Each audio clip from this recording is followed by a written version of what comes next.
Assalamualaikum warahmatullahi wabarakatuh. Alhamdulillah, segala puji bagi Allah yang telah memberikan kita kesehatan. Hari ini kita bertemu lagi di pembelajaran PABP kelas 4. Yang hari ini kita akan melanjutkan masih membahas bab 5 tentang Aku Cinta Nabi dan Rasul. Minggu kemarin kita sudah membahas cerita Nabi Ayub dan kita mengambil pelajaran dari kisah Nabi Ayub. Yang hari ini kita akan membahas kisah Nabi Musa alaihissalam. Nah teman-teman yang dirahmati Allah, Nabi Musa alaihissalam ini beliau lahir pada masa Raja Firaun. Pada saat itu Raja Firaun karena pengaruh mimpinya, Raja Firaun memerintahkan kepada setiap bayi yang lahir harus dibunuh. Kenapa? Karena dalam mimpi Raja Firaun, laki-laki yang lahir itu nanti akan menghancurkan atau akan mengganggu kekuasaannya. Ya, pada saat itu dia menjadi raja. Karena Firaun itu termasuk raja yang sangat sombong, akhirnya dia memerintahkan kepada semua rakyatnya ketika ada bayi yang lahir maka harus dibunuh. Hal itu membuat ibunya Nabi Musa khawatir. Namun Allah memerintahkan, memberikan ilham kepada ibunya untuk membuat ke dalam peti dan menghanyutkannya ke sungai Nil.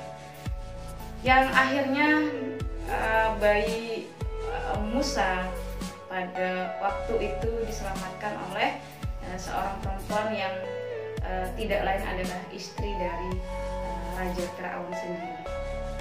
Dengan bujukan akhirnya Raja Firaun menerima bayi tersebut. Nah, kemudian cerita selanjutnya, istrinya Firaun ini, Asiyah ya, beliau memerintahkan atau mencari ibu yang bisa menyusui Musa ya, yang didatangkan beberapa orang atau dari berbagai kalangan ibu-ibu. Tidak ada yang berhasil atau yang tidak ada yang bisa membuat bayi itu diam dan berhenti untuk menangis. Dan mungkin tidak cocok ya, tapi akhirnya sampai pada akhirnya ada seorang ibu yang bernama Yokabat, dan bayi kecil Musa tadi akhirnya terdiam dan mau menyusu sampai akhirnya tertidur nyenyak. Dan semua orang tidak menyadari bahwa yang menyusui itu adalah ibunya sendiri gitu ya. Akhirnya ibu Yokabat ini diizinkan tinggal di istana oleh istri dari Raja Firaun. Singkat cerita teman-teman, Nabi Musa besar. Kemudian suatu ketika ada seorang laki-laki mendatangi beliau dan mengatakan bahwa Raja Firaun ingin membunuh kamu. Akhirnya laki-laki itu menyarankan kepada Nabi Musa untuk keluar dari kota tersebut. Akhirnya dengan perasaan yang khawatir, Nabi Musa mengikuti saran dari orang tersebut dan Nabi Musa berdoa kepada Allah Subhanahu wa Ta'ala, "Ya Tuhanku yang Maha Kuasa, yang Maha Pengasih lagi Maha Penyayang, bebaskanlah aku dari cengkraman kaum Firaun yang aniaya."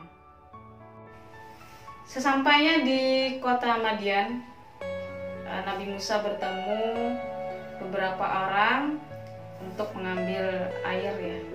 Nah, di situ Nabi Musa bertemu dengan dua orang perempuan yang mereka tidak bisa mengambil air karena tidak mungkin, berat ya, air itu berat. Akhirnya Nabi Musa ini menolong.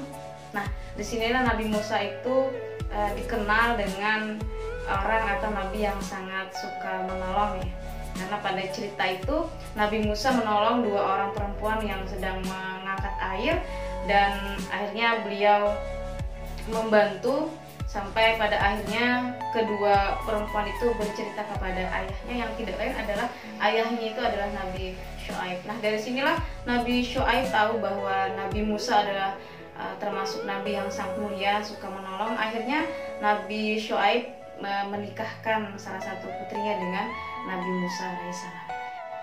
Nah, teman-teman, itu tadi cerita dari Nabi Musa alaihissalam lahir sampai dibesarkan di istana oleh istri Raja Fir'aun sendiri.